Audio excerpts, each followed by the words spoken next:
Buenos días, buenas tardes o buenas noches, dependiendo el horario y el momento y el lugar desde donde estés mirando o escuchando este podcast.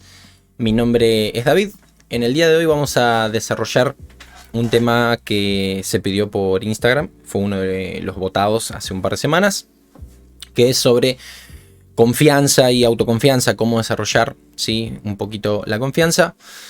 Y para arrancar, contarte que este tema es algo que a mí me toca de cerca, porque soy una persona que en algún momento tuvo que enfocarse en desarrollar un buen nivel de confianza, sobre todo en lo que tiene que ver con la exposición, en el trato social, en el contacto con la gente. Yo soy una persona que tengo una tendencia natural a encerrarme, y en un momento cuando comienzo a trabajar en el ámbito deportivo, para los que no saben, yo soy entrenador, soy profesor de educación física, entre otras cosas. Cuando empiezo a trabajar en ese ámbito, claro, me encuentro con algo que hoy obviamente lo veo hacia atrás y digo era bastante obvio, pero que en ese momento no me esperaba, y era el contacto con un otro y todas las inseguridades que eso me generaba. Vaya uno a saber por qué tendría esas inseguridades, pero tenía así una cierta cantidad de inseguridades, de vergüenza, de aprensión al trato con el otro, y que tuve que enfrentarme a eso de forma consciente, porque me di cuenta que era lo que me frenaba, lo que me detenía para poder realizar bien mi trabajo, para poder seguir aprendiendo, para poder seguir enseñando. Entonces tuve que enfocarme mucho en ese desarrollo de confianza. Hoy, ya mirando hacia atrás, tengo algunas otras herramientas que el tiempo, los errores y por lo tanto la experiencia me han enseñado, y otros tantos que he estudiado y otros tantos que he investigado para realizar puntualmente este podcast.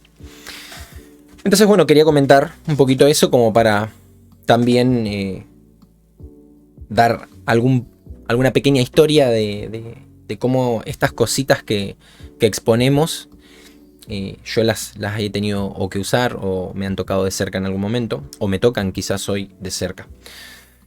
También te invito a que me sigas en mis otras redes sociales. En la descripción del video seguramente vas a encontrar el Linktree, desde el cual vas a poder seguirme en mis otras redes sociales. En Instagram comparto bastante información, interactúo con los que votan en las historias, también para qué tipo de contenido o qué tema quieren que desarrollemos en este podcast. Así que vamos a comenzar. Bueno, te invito obviamente que si me seguís en mis redes, me escribas libremente, tanto para dejarme tu crítica constructiva o la crítica que quieras. Leo todo. Y bueno, obviamente para que interactúes para las votaciones de los temas que quieren que desarrollemos. Muy bien, no se diga más, vamos a comenzar. Primero, ¿qué es lo que esperamos resolver o lo que esperamos lograr con este podcast, ¿sí? ¿O qué nos gustaría lograr con este podcast?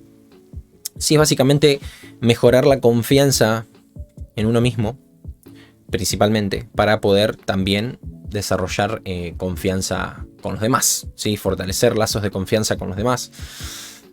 Entonces vamos a intentar, como en todos los podcasts, dar herramientas útiles, aplicables. Obviamente que vamos a hacer algún pequeño abordamiento teórico, pero vamos a tratar siempre de llegar a la práctica, que es lo que nos interesa, porque no solamente buscamos compartir un pequeño momento, un pequeño espacio, sino también buscamos llevar a la práctica y por ende tener resultados en todo lo que vayamos viendo. Así que bueno, empezamos de manual, como me gusta decir y como me gusta empezar a mí. Empezamos de manual, definiendo el término, ¿sí? La definición entonces de confianza es básicamente la esperanza firme que se tiene en que algo suceda o en que una persona actúe de una forma esperada, de una manera esperada. Para confiar en alguien, debo construir fidelidad sobre sus actos, lo que me genera poder creer en esa persona y tener esa esperanza firme. Es decir, tener el conocimiento reforzado de que esa persona es capaz de desempeñarse de dicha forma y que conocemos lo suficiente como para saber que así quiere y así puede hacerlo. Esto es si estamos hablando de la confianza en un otro, ¿sí? Pero vamos a ver cómo desglosamos y utilizamos esta definición. Es decir, cómo podemos aplicar esa definición a nosotros mismos. Cuando uno no confía en uno mismo, es por no haber acumulado esos triunfos de fidelización personales, tales que me permitan desarrollar esa esperanza firme en mí mismo. Con lo cual, lo primero que debemos hacer entonces es poner manos a la obra y tener esos logros que me permiten desarrollar eso, ¿sí? Por lo tanto, lo recomendable es tener pequeños logros que nos pongan en ese camino, ¿sí? Es decir, en el camino de ir generando esa esperanza firme en que nosotros somos capaces de lograr algo y que podemos lograr algo y que queremos lograr algo, que tenemos las herramientas, ¿sí? Entonces, algo que ya mencioné en los podcasts anteriores y que seguramente en algún podcast sucesivo vamos a desarrollar en profundidad, pero que ya el concepto clave lo tenemos, que es el método Kaizen, ¿sí? Que es básicamente el hacer un pequeño cambio casi imperceptible, dar un pequeño pasito casi imperceptible, pero que acumulado a lo largo del tiempo nos va a ir dando pequeños éxitos. Entonces, a medida que yo vaya construyendo pequeños éxitos acumulados en el tiempo, voy reforzando la idea de que puedo lograr, de que puedo confiar en que yo soy capaz de hacer algo. Entonces, de esa manera vamos a ir desarrollando esa esperanza firme, que es la confianza en definitiva. Otro punto muy importante, que es trabajar en la autoestima. Trabajar en la autoestima, en palabras de un gran entrenador argentino, es bajarle el precio a la derrota. Es uno de los puntos que podemos tener en cuenta para trabajar en la autoestima. Es decir, reírse de los errores, ¿sí? Y enfocarse en aprender de ellos. Este concepto de bajarle el precio a la derrota es básicamente no martirizarnos a nosotros mismos cuando cometemos un error.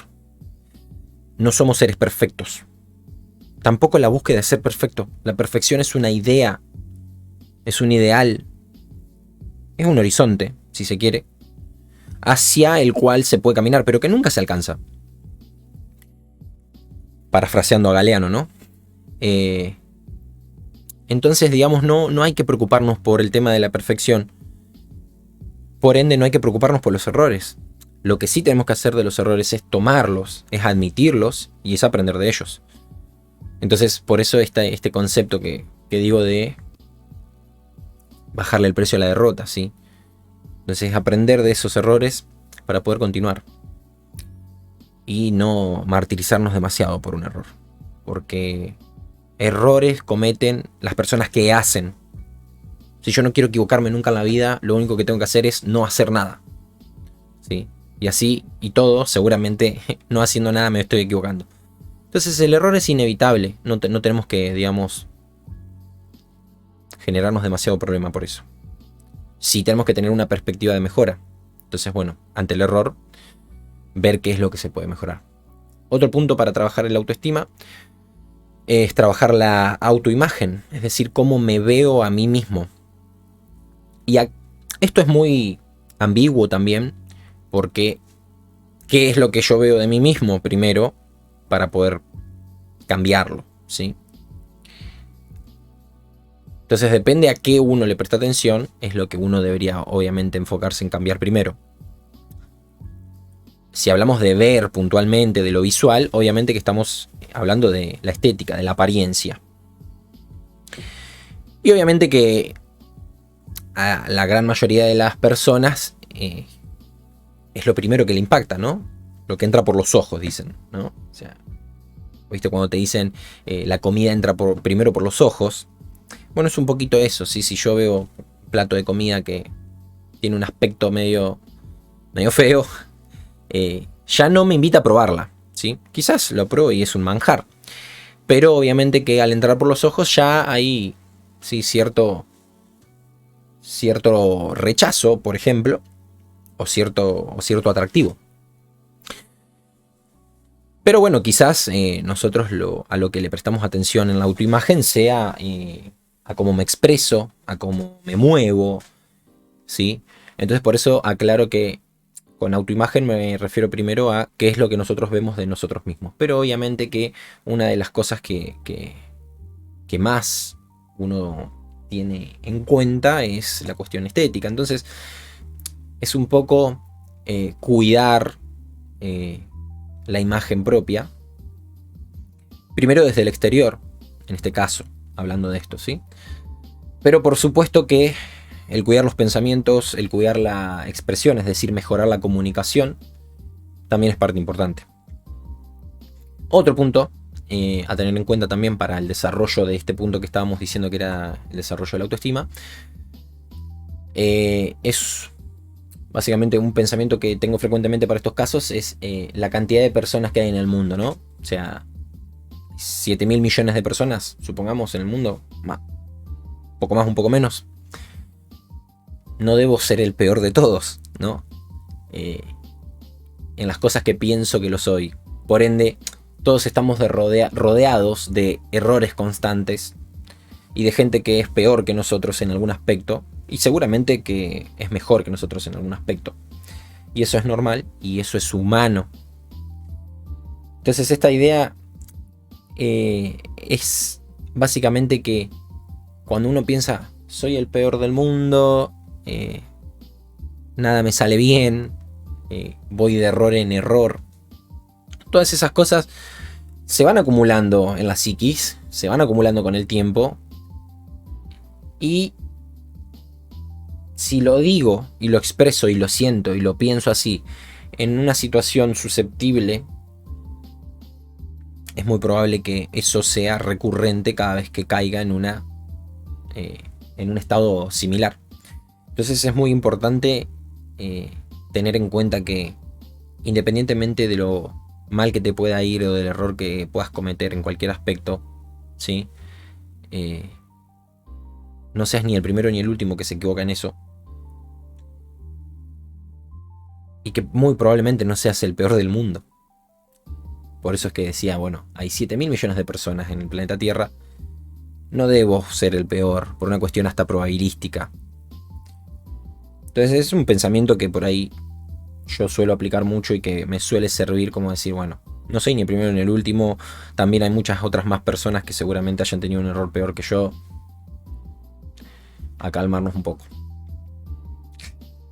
Y con respecto a esto, saber que, como dirían las filosofías orientales, las artes marciales y en general también todas las corrientes de desarrollo personal,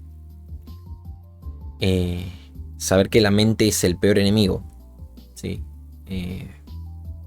La mente genera una cantidad de pensamientos abrumadora a lo largo del día, muchos de los cuales son pensamientos inconscientes, o sea, cosas que pasan por la cabeza a las cuales casi uno no le presta atención, pero que seguramente gran cantidad de eso sean pensamientos que no sean muy provechosos. Entonces, saber a qué prestar atención, cómo prestar atención, es muy importante. Y obviamente que todo lo que pasa por el inconsciente, yo no le puedo prestar atención porque justamente es inconsciente. Pero ir trabajando en el desarrollo psicológico, sea de forma individual o obviamente con un profesional, es muy importante. Obviamente que acá no quiero decir que todos los seres humanos tengan la facultad y la capacidad de hacer un trabajo de introspección al inconsciente solos. Justamente por eso menciono el tema de los profesionales de la psicología. Pero sí que hay algunos medios que uno puede tomar para ir haciendo consciente algunos pensamientos. Dentro de esto, de esta idea que digo de que la mente es el peor enemigo, algo muy conocido, y con todo el tema de las redes sociales y tema de ventas, de marketing online, se ha expuesto mucho en el último tiempo. Yo lo escuché hace un par de años, me puse a investigar el tema, y en el último tiempo, por lo menos en las redes sociales que sigo yo y demás, veo que se difundió mucho el concepto que es el síndrome del impostor. Síndrome del impostor es esa charla interna que uno tiene constante, autoboicotera, que le dice a uno que no tiene las capacidades suficientes, sean mentales, sean físicas, sean intelectuales, para hacer lo que estás haciendo o para hacer lo que querés hacer.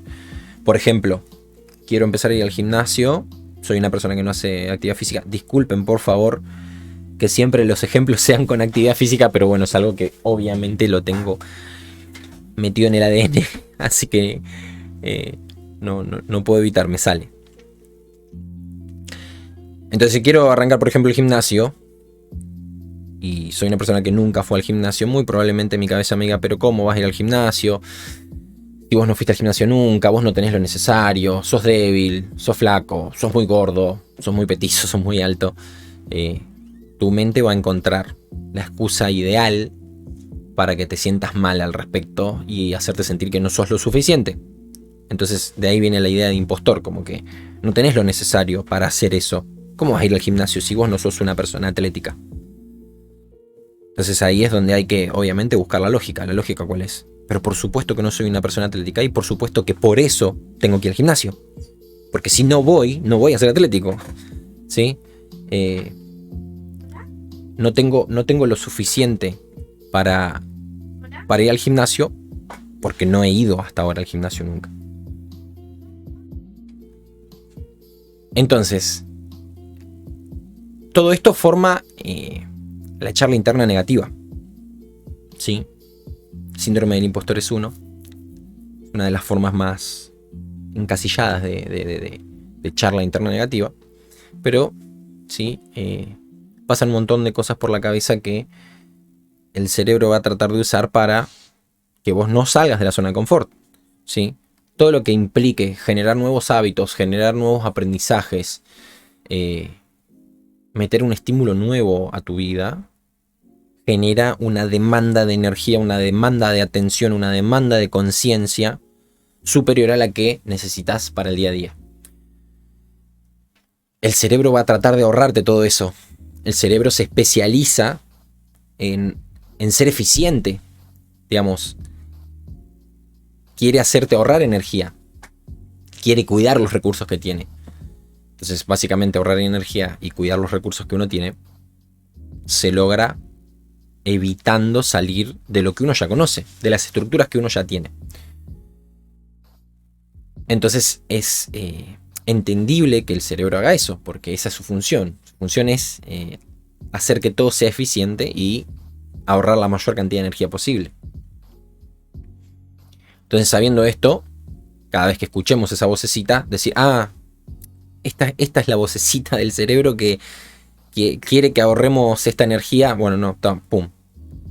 La apagamos, ¿sí? Ya, es esta la voz, ya la detecté, listo. No le damos bola. Por último, también mencionar que con respecto a esto de que la mente es el peor enemigo, en realidad este concepto, depende cómo se lo tome, es bueno o es malo. Que es el efecto Pigmalión. El efecto Pigmalión, o el efecto Rosenthal, ¿sí? Mejor dicho. Rosenthal es un psicólogo que realizó un experimento con niños en edad educativa y con profesores, en los cuales básicamente agarraban niños al azar con un IQ promedio y se les decía a los profesores que esos nenes eran superdotados, que tenían capacidades de aprendizaje superiores, que eran muy inteligentes. Y lo que se terminó viendo con el experimento es que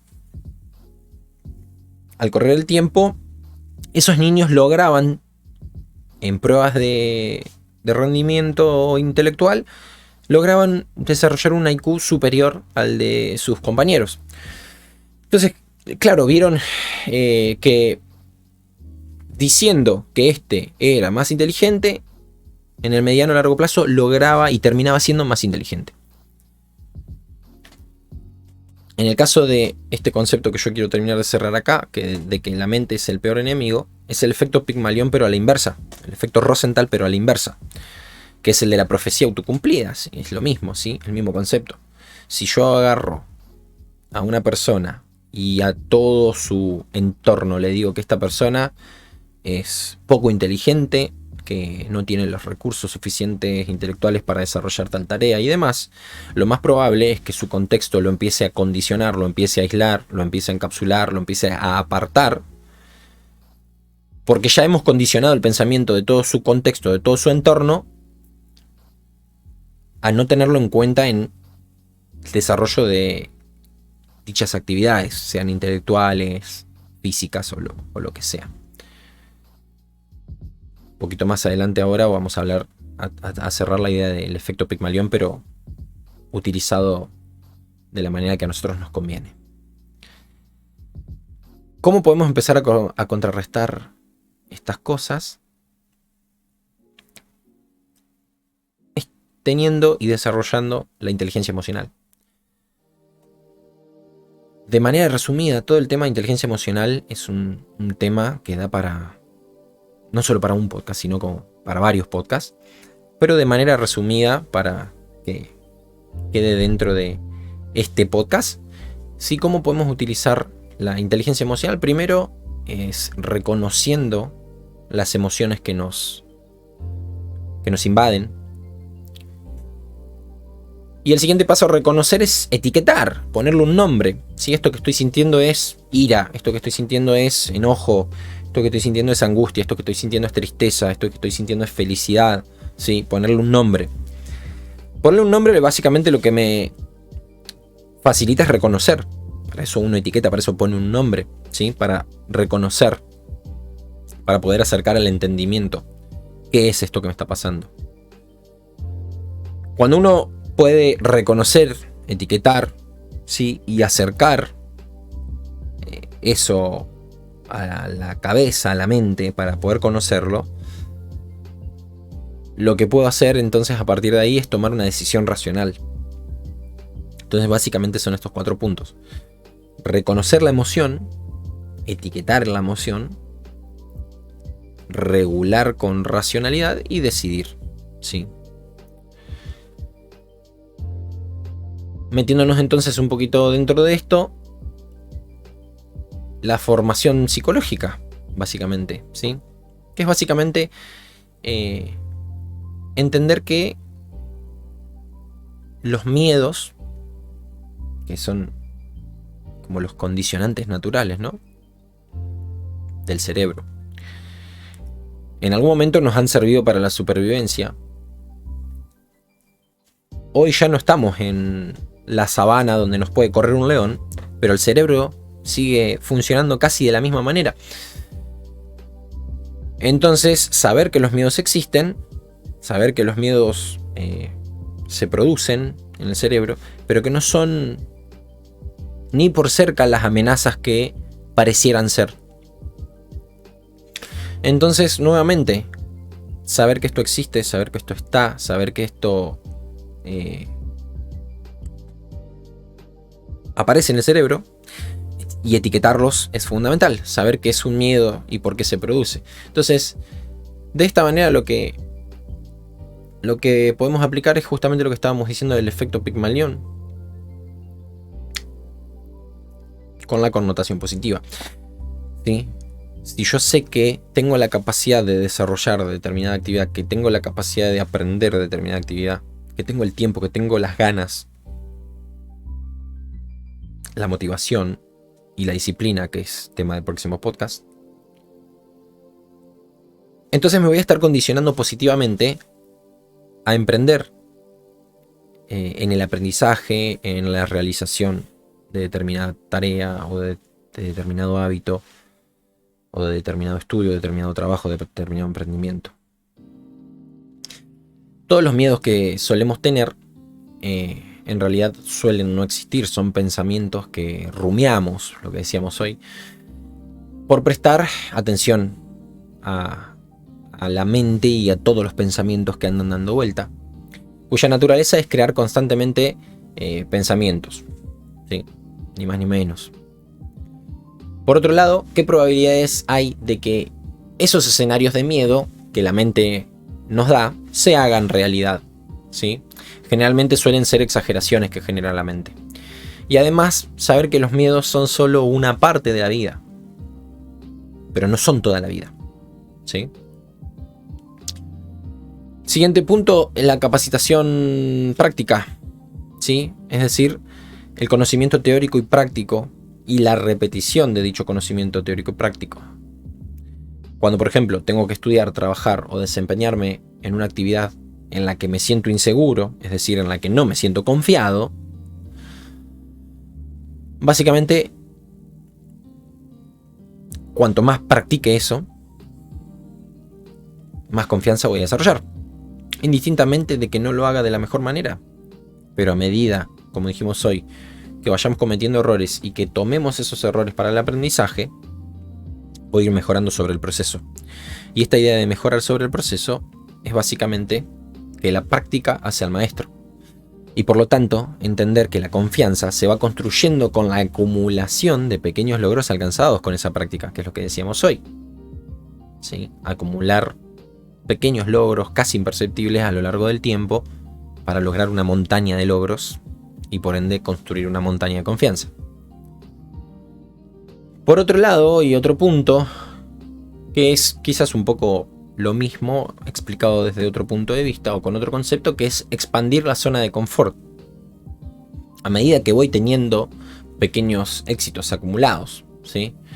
Expandir la zona de confort es básicamente empujar los límites dentro de los cuales me siento cómodo. ¿Cómo empujo los límites dentro de los cuales me siento cómodo? Aprendiendo cosas nuevas. Y a medida que aprendo cosas nuevas, voy desarrollando también a la par la habilidad de aprender, que es algo que hablamos también en los podcasts anteriores y que vamos a desarrollar en un podcast individual, que es la capacidad de aprender. Aprender a aprender. Aprender a desarrollar maestría. Aprender a desarrollar confianza. Que son meta habilidades. ¿Por qué meta habilidades? Porque son habilidades que están más allá de las habilidades. Es decir, son habilidades que construyen habilidades. Si yo aprendo cómo aprender, tengo la herramienta que me sirve para aprender a usar herramientas. Si yo tengo la capacidad de aprender, utilizo eso para aprender lo que quiera o lo que necesite. Por eso digo, las bautizo como meta habilidades, ¿sí? La habilidad de la comunicación, la habilidad de aprender, la habilidad de organizar, ¿sí? Son todas meta habilidades. Y por otro lado, obviamente, que es algo que no es menor, de hecho no solamente no es menor, sino es sumamente importante, que son las hormonas y la confianza, ¿sí?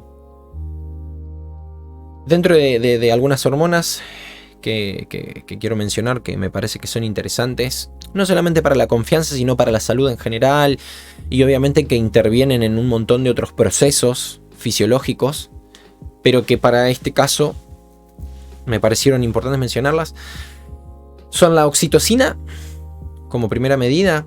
Básicamente la oxitocina nos puede ayudar en la formación de la memoria social y fortalece e intensifica las asociaciones ya existentes. O sea, ¿para qué nos sirve esto?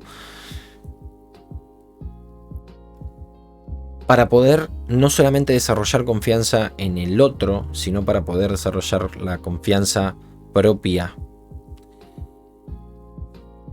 ¿Y cómo se desarrolla? ¿Cómo se consigue tener esta oxitocina? Bueno, casi que lo dijimos. Teniendo contacto social. ¿Sí? Contacto social de calidad, por supuesto. Con los seres queridos, con la familia, con la pareja, con los amigos. El contacto humano, propiamente dicho, ¿sí? los abrazos, los besos, las caricias, ¿sí? Por eso es tan importante en los primeros años de vida el contacto íntimo que tiene el bebé con la madre al momento de amamantar, al momento de abrigar para dormir.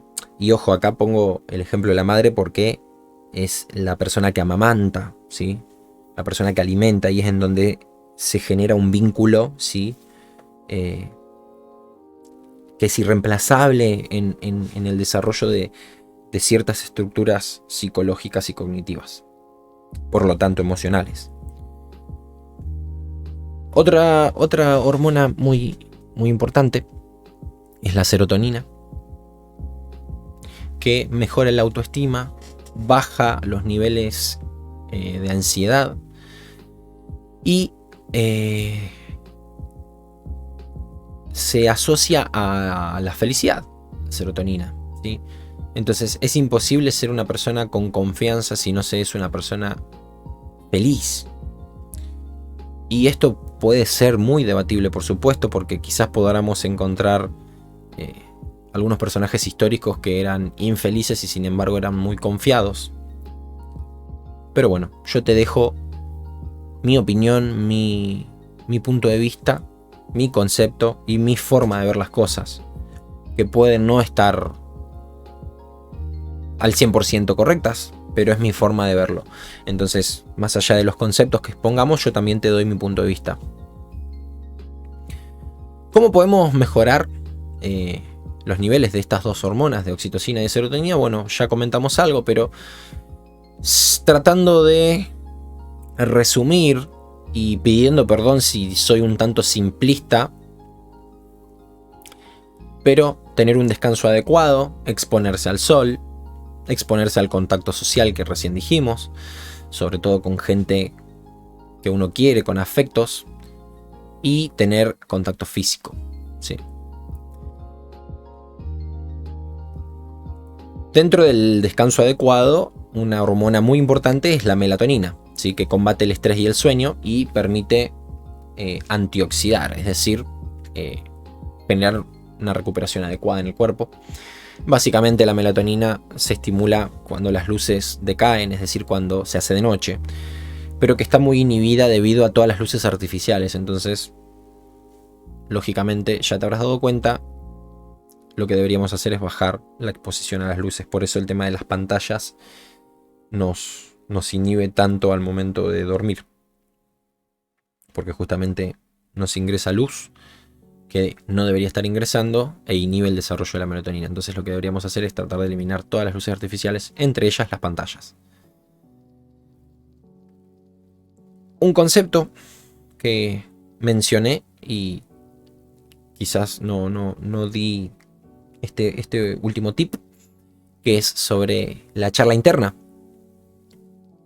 Una manera de desarrollar una nueva y una mejor charla interna es, como todo aprendizaje nuevo, la repetición, ¿sí?, de afirmaciones aplicadas.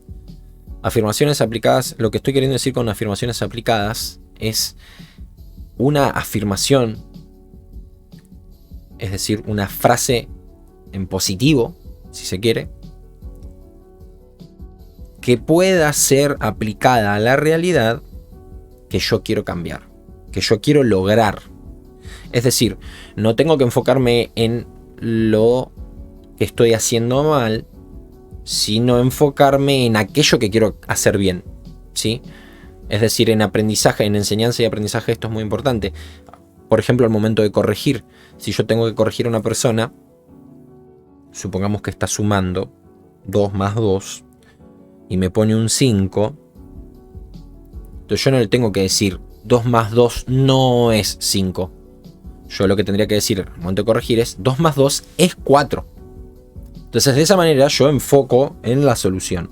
Estoy poniendo un ejemplo muy sencillo para que se entienda el concepto. Esto puede ser muchísimo más complicado dependiendo qué es lo que se está enseñando y aprendiendo, y cuál es el contexto, y cómo es la otra persona, y qué es lo que la otra persona entiende de lo que yo le digo. Es mucho más complejo, pero tratando de llevarlo a un concepto sencillo podría ser eso, ¿sí? Yo tengo que decirle cuánto es el resultado de esa suma, no cuánto no es. Porque eso no ayuda a comprender en profundidad. Y cuando digo que no ayuda a comprender en profundidad, me refiero a que puede llevar más energía. Entonces no me sirve. La realidad es que yo quiero ahorrar toda la energía posible para llegar lo más rápido posible al objetivo. Entonces las afirmaciones aplicadas básicamente tienen que estar orientadas a eso, ¿sí? A aquello que yo quiero lograr. Entonces un ejemplo de una afirmación aplicada puede ser cuando me despierto, puede ser antes de dormir, puede ser en algún otro momento del día, pero los momentos que a mí me parecen que son más útiles es al momento de despertarse y o al momento de dormirse, porque me condicionan cómo yo voy a arrancar el día o me condicionan para aprenderlo mejor en el momento que duermo, ya que al momento de dormir se consolida en realidad el aprendizaje al momento de dormir. Entonces un ejemplo que puede ser es, volviendo al ejemplo del gimnasio, puede ser: soy una persona feliz gracias a que hago actividad física regularmente. Por poner un ejemplo rápido que ejemplifique este punto y que esté relacionado a lo que habíamos dicho hoy, ¿sí? Y así pueden ser un sinfín de afirmaciones aplicadas que con la repetición constante y a lo largo del tiempo van a formar parte de mi inconsciente, de la manera en la que pienso. Y con esto no quiero decir que vamos a modificar todo nuestro inconsciente por decir algunas frases o algunas palabras. Por supuesto que la psicología no se resume solamente a eso.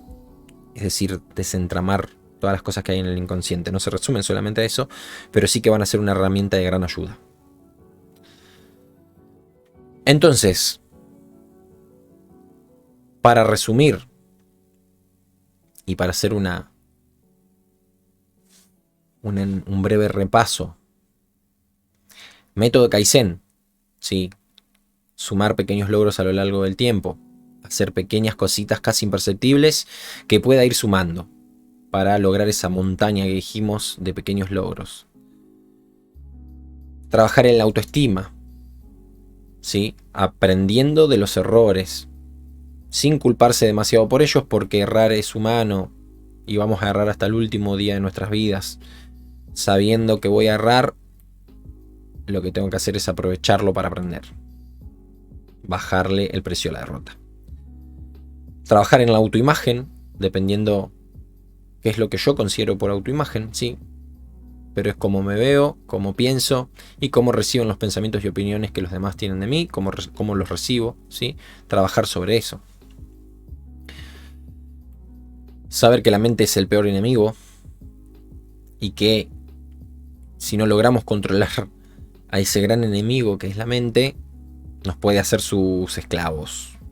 Y como diría un gran emprendedor español, la mente es un excelente esclavo pero un muy mal amo.